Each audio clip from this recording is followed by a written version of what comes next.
Hi everyone and welcome back to my channel. So in today's video I am going to be sharing more air fryer recipes with you all. I've actually just finished cooking one and eaten it and it was so good. So make sure you watch to the end so you see all of them, because I promise you if you try these at home I think you're going to love them. As always, I will link all of the ingredients and quantities down below in my description box. So if you do want to create these at home, I'll make it as simple for you to do as possible. I really hope you enjoy these recipes. Thank you as always for watching, and let's get cooking. So this is going to create a kind of creamy salmon and spinach puff. It is so good and totally worth a try. So what I have got here is some puff pastry, some salmon fillets, some frozen spinach. You can let this defrost if you like, but I'm going to show you in a minute how I cook this and prepare it before popping it in the air fryer. I've got some salt and pepper, soft cheese, a veggie stock cube, but what I'm going to show you here is going to serve one person. So I use about a quarter of a veggie stock cube per person. So I'm just going to use one of these salmon fillets as well. And then I have also got some Parmesan cheese here.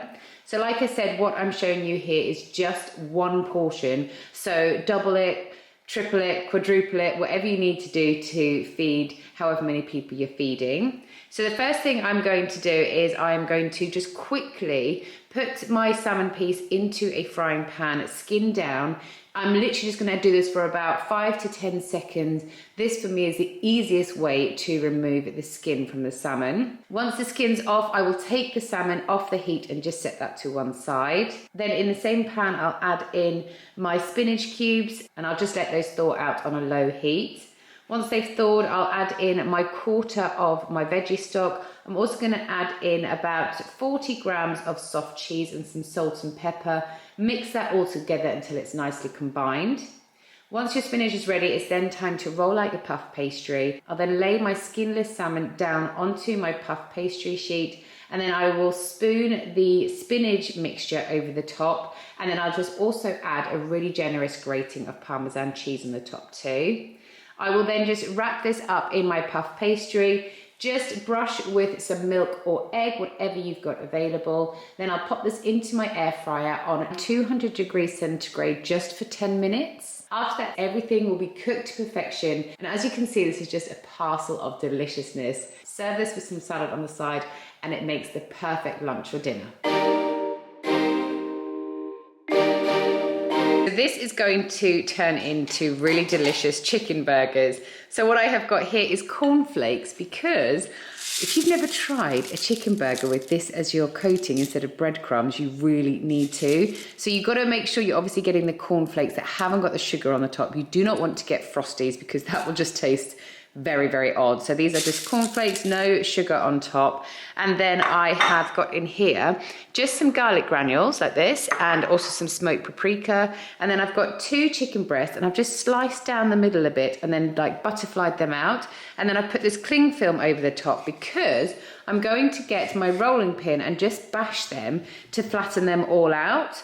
Once they've flattened, I will then pop them into my paprika and garlic mix before moving that over and putting them into my cornflakes. I will have crushed my cornflakes up as well, so they're nice and small. And because the chicken's a little bit wet, obviously all of those flakes will stick to the chicken. Once the chicken's coated really nicely, you want to pop that into the air fryer, and I'm going to put this on 180 degrees centigrade for 15 minutes. That's going to make sure your chicken is really nicely cooked. Then all you need to do is pop them in a bun, add some lettuce and sauce, and your burger is ready to enjoy.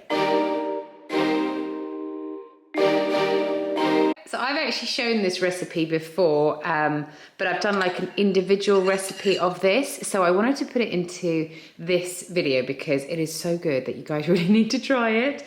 So what I have got here, I'm going to link this video down below. This is my pre-prepared pasta sauce.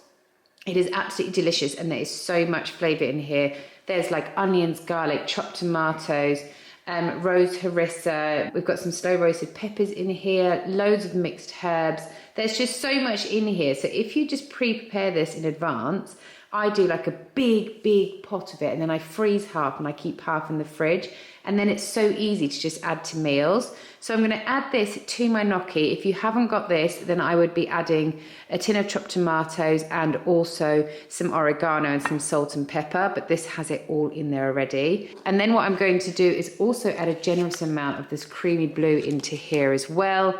Give everything a little mix around, and then I'm going to pop this into the air fryer on 200 degrees centigrade for 15 minutes. I just put a drizzle of extra virgin olive oil over the top of it, and then you can either dive straight into this dish or serve it out on plates, whatever you prefer, but it's honestly definitely one for you to try. We are going to be making some delicious sticky cauliflower. So what I have got here in this bowl is one whole head of cauliflower just cut up into kind of like bite-sized pieces. And then I'm going to list all of the quantities you're going to need for each of these ingredients down below. But in this bowl here, I'm just going to mix together all of these different ingredients to make the most delicious sticky sauce. So I've got some sesame seed oil, lemongrass, salt and pepper. I use this lazy garlic paste, but you can use fresh garlic and fresh ginger because I'm using ground ginger. I've got smoked paprika, honey. You can use maple syrup if you've got that. Soy sauce, and I've got corn flour, and then I've got the sesame seeds to sprinkle on over the top at the end. So like I said, I'm just going to mix all of these ingredients into this little bowl here, and then I'm going to pour it over the top of my cauliflower and mix that all together so it's really well coated. I'm going to pop this into my air fryer on 170 degrees centigrade, but I'm going to cook it for 12 minutes. I want to cook it on a low setting because you don't want to burn the cauliflower. You want to make sure that it's going to cook through to the middle of it so it's nice and piping hot and it's not hard. After that 12 minutes is up, you're then ready to take this out, sprinkle your sesame seeds on top and enjoy it just like this. This is perfect as a little side dish, or you can serve it as a side with a main too. All right, I'm not sure if you're gonna love me or hate me for showing you this air fryer little recipe type thing, but honestly, it is just so good. This can be like a special treat recipe. So what I have got here is one of those little caramel eggs. So it's just the chocolate on the outside and then it's stuffed full of caramel on the inside. And then short crust pastry would probably work better with this because it's like a sweeter pastry. But because I've got puff, I am using that instead. But it works well with both. So what I'm going to do is I'm going to roll out my puff pastry. I'm just going to cut off enough so that I can wrap my whole caramel egg in this puff pastry before brushing it with a little bit of milk or egg, and then I'm going to pop it into the air fryer, and you're going to cook it on 160 degrees centigrade just for 7 minutes. So because you haven't got a thick layer of your puff pastry, that's going to cook through really nicely. And you do want to make sure all the areas of your puff pastry are pinched tight so none of that gooey chocolate is going to ooze out while it's cooking.